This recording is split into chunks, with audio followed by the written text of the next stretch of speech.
This is the birthplace of Patagonia, a brand that has for decades defined what it means to build with purpose. Their world-class reputation for craftsmanship, durability, and a commitment to sustainability is the gold standard in the outdoor and apparel industry. We set out to their headquarters in Ventura, California, a place where the mountains meet the Pacific, and got an unprecedented behind-the-scenes tour of their entire operation. The original tin shed workshop where it all began, their exclusive design and product studios, and even a peek into their legendary archives that hold over 50 years of their storied history. We're on a mission to meet the people, see the places, and experience firsthand the philosophy that guides every single thing they do. This is behind the brand Patagonia.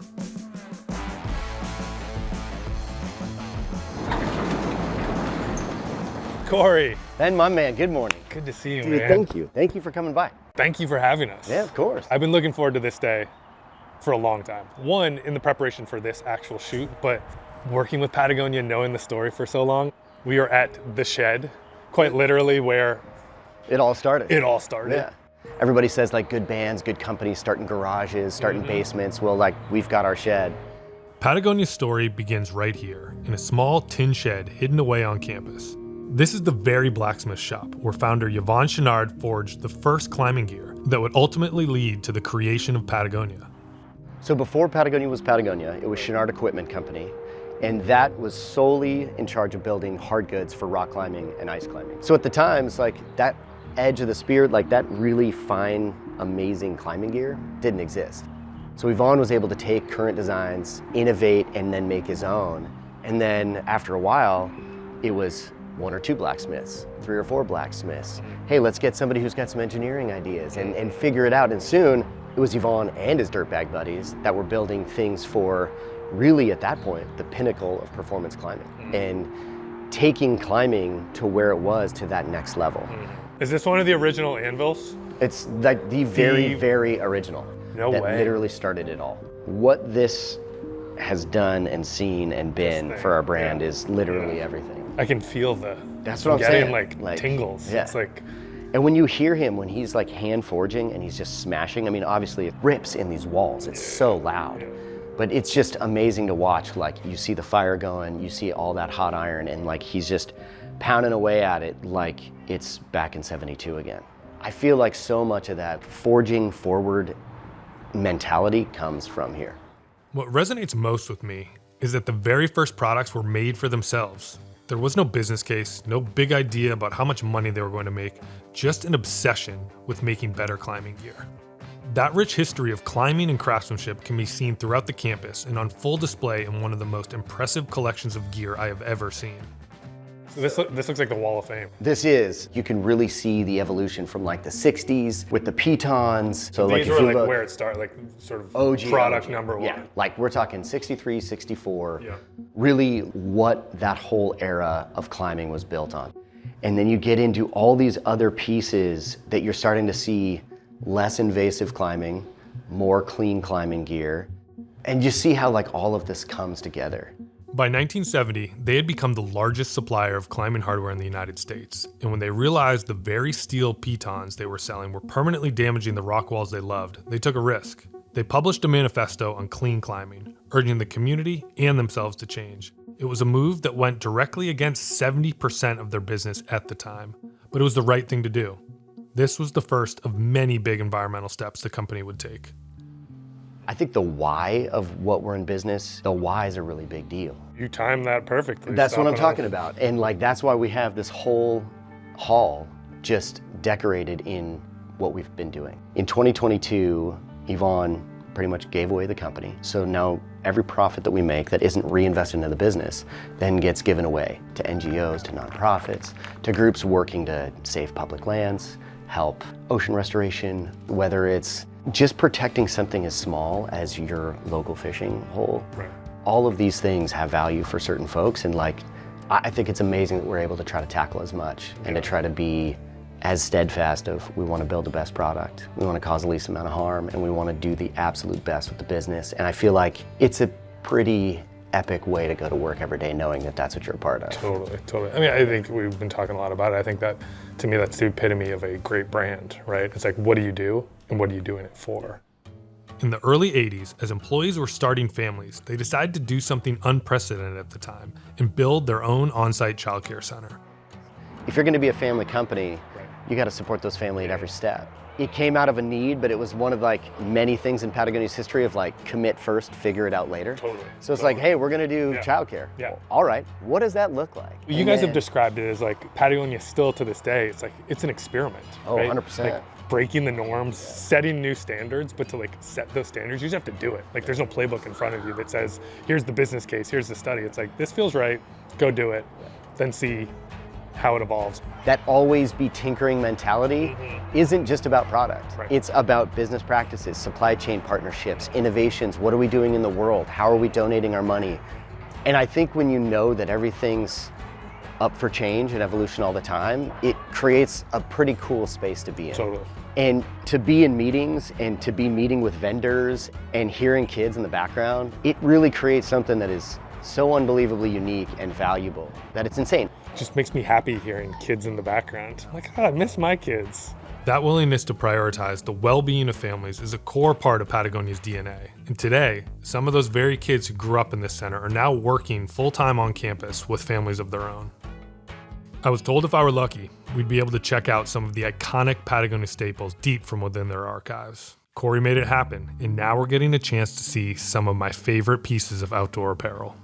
These may look normal to anybody who may not know, but these like literally represent a massive shift of what our brand is now and how they see it. I recognize this one very well, the original rugby.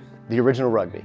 So when Yvonne and his friends were climbing in Europe, obviously at the time it was find the most durable thing you could. Right. What did they find in Europe? Rugby shirts. We bring them back over and start importing them over here to the States. When we did that, we found like bright colors is easily seen on the wall, and they could absolutely take a beating. And so this right here is original 74 rendition. So this is like OG rugby Original shirt. label. Yeah, with the Great Pacific Iron Works. And this was finding a solution in an unusual place. Right. And then it just kicked off everything. Then you get into what are we wearing on bottoms? You know, climbing shorts, climbing pants. These right here, in the search of finding the most durable thing possible, are called the stand-up shorts. These are made of director chair canvas, and the whole point was to make the most durable short we possibly could. So this is original, prototype, unlabeled, and then here's about 4 years later, and several. Seen a few walls. Seen a few walls, seen a few things, probably a few good times were had in there. I mean, if you put these on a shelf right now, like I would gravitate to those shorts and that rugby. There's again, this is a word that gets thrown around, I think a little too much, but a timelessness. Yeah. It's like, these are still in your line. I love the story of this. So fleece, it's hard to really understand that before fleece was around and before this was it was wool. It was naturals. Right.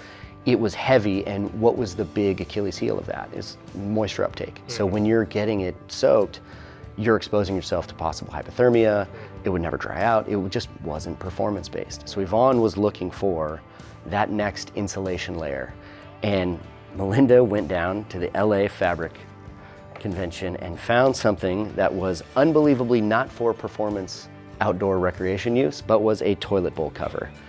And a lot of people that have grandparents may recognize exactly what this is, and maybe have seen this live and in person. When Melinda brought this roll of fabric back, we sewed it up, and this is the prototype pile jacket. This became the full kickoff point of how we know and understand modern fleece as of today. And why? It was synthetic, it wicked moisture, it dried quickly, it kept you warm even when it was wet. It was all those things that we now know are key to layering pieces. Table stakes. Yeah, exactly. Been like, you know what, yeah, it is a toilet bowl, and I'm gonna go climb El Capitan. And like, this is actually going to be the paradigm shift in performance outerwear. And instead of, oh hey, we're out of the life-saving equipment, we're just making fleece. We don't need to hold as stringent a quality standards as we normally did. We almost doubled down on it as seeing like, oh hey, you don't think we're gonna take this as seriously as our hard goods. We definitely are.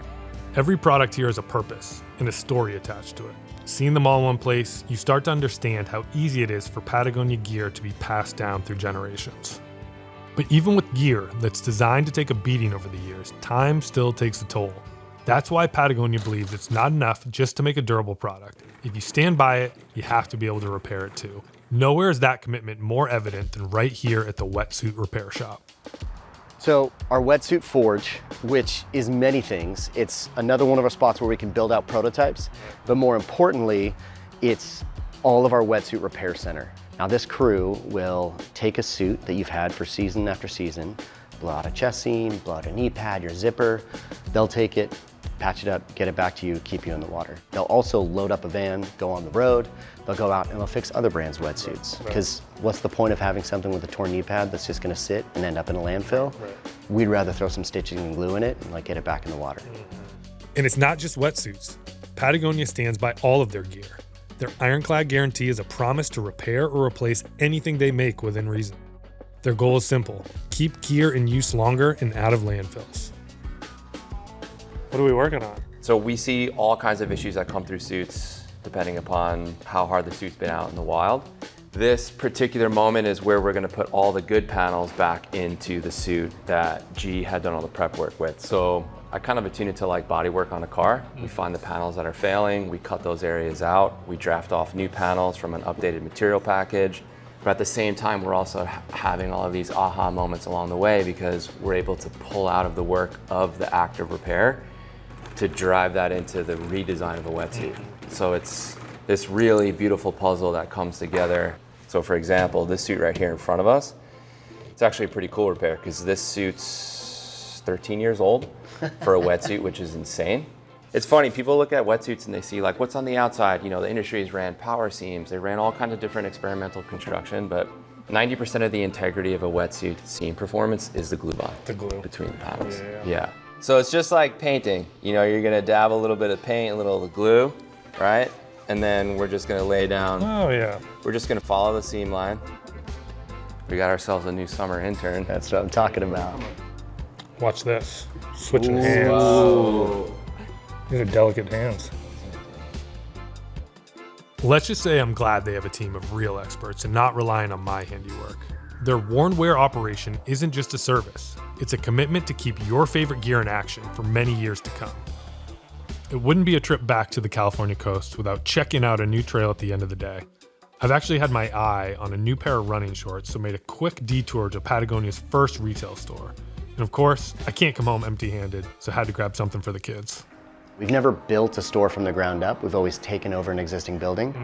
But in this building, which was my first job here, was in this store as a part-time retail associate. I always loved the original floors, the fact that Yvonne and Melinda lived in the basement while they were redoing a part of the store one summer. This store is widely used as a bit of a tester guinea pig of like, hey, let's try new concepts, let's try new things. And we always start here first. Yeah.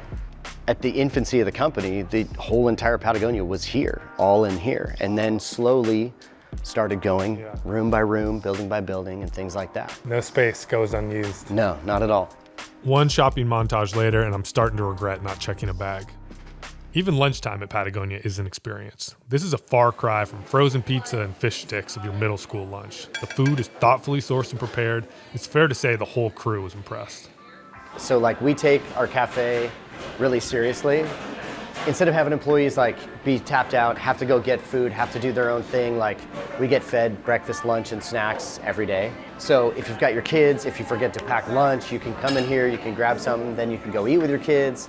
I was taking a quick peek, and we obviously had some breakfast too. This isn't like a standard cafeteria lunch either, in Patagonia form. We try to source everything as locally as we can, and every day is like something new and different. Ooh, Dan noodles? Boys, get in here.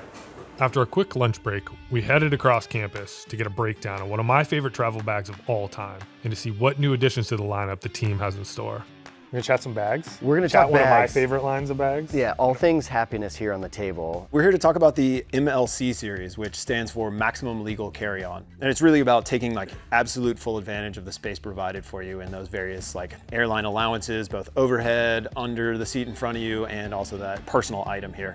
So this is my personal favorite bag line, because I've used it the most. Like we have a sabbatical program at Huckberry, so you're here for 4 years, you get a month off. I traveled around Thailand and a few other countries with just this bag years ago. Was amazing. Yeah, very excited about this new addition. How big is that? 20 liters? It's about 20 liters, yeah, about 20 liter piece here. And it's split up into one sort of major compartment on the front side here, which is big enough for a pair of running shoes, a couple changes of clothes, depending on how how many pairs of underwear you actually want to bring. If you do the backwards and inside out, you really only need to bring one pair, right? That move, yeah. And then on the other side of that, we've got kind of a full build out tech storage side. Oh, nice. So you can lay this flat, pass it through the scanners if you need to, but you've got a padded laptop sleeve here. I also find, especially if I'm traveling a little longer ways, kind of moving around on the plane, I get all tangled up in these straps because it's down there by my feet. You can tuck away the shoulder straps here, so it has like a fully clean, finished sort of hand luggage style there, so that it stays out of the way. You can also deploy a big shoulder strap out of here, so that it can be a shoulder sling if you do have something else you need to throw over your shoulder. So I just love the versatility of these pieces. Actually, all three of these styles will do that, so that you can kind of like, whatever it is you need it to be, it's gonna do that for you. Yeah, sweet. Well, great to meet you, man. Thanks for coming by. It's good to actually hang out a little bit. Great to hang out, absolutely. Come back to the Gear Lab anytime. I'm already looking forward to it. If the tin shed is the past, the Patagonia Forge is the future. This modern day workshop is where every idea is tested, every fabric is scrutinized, and every Patagonia prototype is built by hand. And this is a place where these folks can take the ideas from their brain and make it with their hands. So whether it's a new concept, whether it's refining a current one, whether it's just an early product problem we're trying to solve, they can build it if they dream it here. The product's journey starts right here in the Fabric Lab, the gatekeeper for all materials. Before a single thread is sewn, they put every fabric through the wringer, testing for things like waterproofness, abrasion, and piling. In order to make it in the real world, it first needs to pass these tests. Yvon Chouinard, of course, our founder, has this funny way of reminding us that we can set the biggest goals and go achieve them, but also not do anything if we don't scale them through others. So a good example of that is our Arreo Net Plus fishing net supply chain. So these nets would otherwise get cut off in the ocean, at worst, buried or burned. None of those are good things. For us, it's really looking around us at valuable sources of waste and saying, are these things we can mine to make our product? Understanding that the single-use plastic we use today for recycled polyester hopefully someday will go away. Right. I mean, when we switched over to organic cotton in the mid-90s, that was a supply chain that didn't exist, similar to the Arreo Net Plus one. Right. Everybody thought we were crazy, but has been an incredible proof point and something that we've wanted to do and have done again and again and again. What's important to note is the innovations they make are not just for themselves. They are developing technologies and renewable solutions that can be applied throughout the entire apparel and gear industries. They believe the more they are shared, the greater impact they can have. What are we doing? We are doing a funny little experiment on scoring foam the way you would plywood to be able to make it like a really curved shape. How often do you have a shower thought or wake up in the middle of the night and I'm gonna go try that, and then the next day you start tinkering, experimenting? We've joked this product range that we're working on all happened because it was a particularly rainy trip in Argentina for YC one time. So we're working on a host of product solutions kind of around some needs that arose from that, and it led into some really cool things. Very cool. Anything we build, we're working on how do we build products that solve problems. Right. Well, most of what we've noticed in market is to achieve UPF, a lot of fabrics have to be shut down or add weight to block UV rays. So as we were setting out to build our Cap Cool Sun, It's so lightweight. Yeah, a lot of our focus was we didn't want to have any compromises. So in doing that, we tested over 40 fabrics and came out with this one. So this one's allowing us to balance it all. So the way this yarn's been constructed, it's this really bulky yarn, it's lofted. And then as UV light comes through, it helps kind of refract that light, which is how we're able to achieve it. And we're not adding a UPF chemistry that we see from a lot of different brands on the market that's gonna wash out. It's great. I was just actually kayaking off the coast of Texas this past weekend and had a UPF sun hoodie from, this hasn't been out yet, so it was from another brand. And that was the number one gripe I had, was how heavy it was and sticky and just really uncomfortable. This is one of our lightest tech tees, and it is one of our fastest wicking. So this thing completely soaked in water, bone dry, 20 minutes. Very cool to see all that went into this. After the product is put through its paces here, it goes out to their ambassadors and field testers around the world to ensure that it's not only good here in the lab, but it performs out in the wild. Now that we've seen how a Patagonia product gets made, our last stop of the day is to get a sneak peek into Fall 25.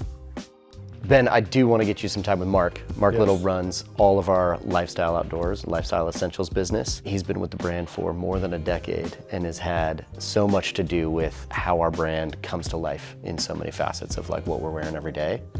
No, I mean, glad you guys are here and getting to kind of drink the Kool-Aid a little bit and kind of see how we operate, I'm sure, as you've kind of been moving around all those great locations from, having an archive like we do, being in business over 50 years. We have so much to draw from on the past. We're in this time period of our brand where we also want to say, like, what of that do we want to take with us, and then what do we want to leave, and how do we want to like project as we move forward? It's a good segue into this product in particular, kind of connecting the dots. Speaking of icons. The icons, some of the origins. We were in the archive today, saw one of the original, if not the original prototype of this jacket. This is one of our most iconic styles, the Retro X jacket. When we're touching product, it's kind of through the lens of like, how can I make it better? Whether from a fit, from a quality, or from an impact. The problem that this kind of solved for was that it had windproof membrane that was added to it, right? It wasn't recyclable because of the membrane. So that was one of the things we were really trying to like tackle and problem solve. How can we not only lean into maybe more North Star synthetic inputs, but how could we also make this recyclable afterlife? This allowed us to create a garment that was softer, more supple. So again, kind of catching up with modern times, but we didn't want to compromise any of that durability or functionality that this jacket has been known for.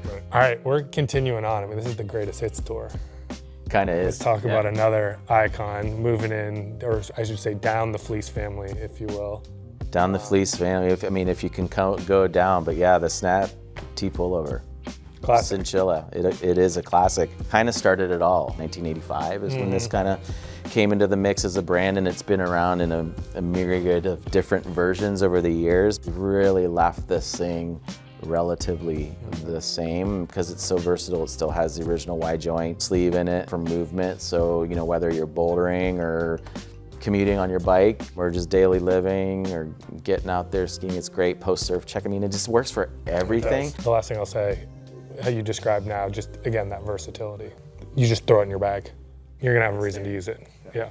All right, the greatest hits continues. Let the tour continue. Yeah, we're playing the hits today. Yeah. The baggies. Baggies. The baggies. Wow. Yeah, an interesting one. Early 80s, I think 82, if my memory serves correct. Yeah, you guys can fact check me later. But Yvon kind of, I think, like everything, problem he was solving for at the time was, let's build a do-it-all short that you could camp in, hike in, swim in. There's a saying here, if it's been done in baggies. We've played with brothers and sisters to this franchise as well, where we've run a stretch version over the years. We run a naturals version out of hemp cotton. So again, for us, the evolution isn't around whether the design really needs an evolution. It's more around like, are there like different material packages we can put in here that solve for different problem statements?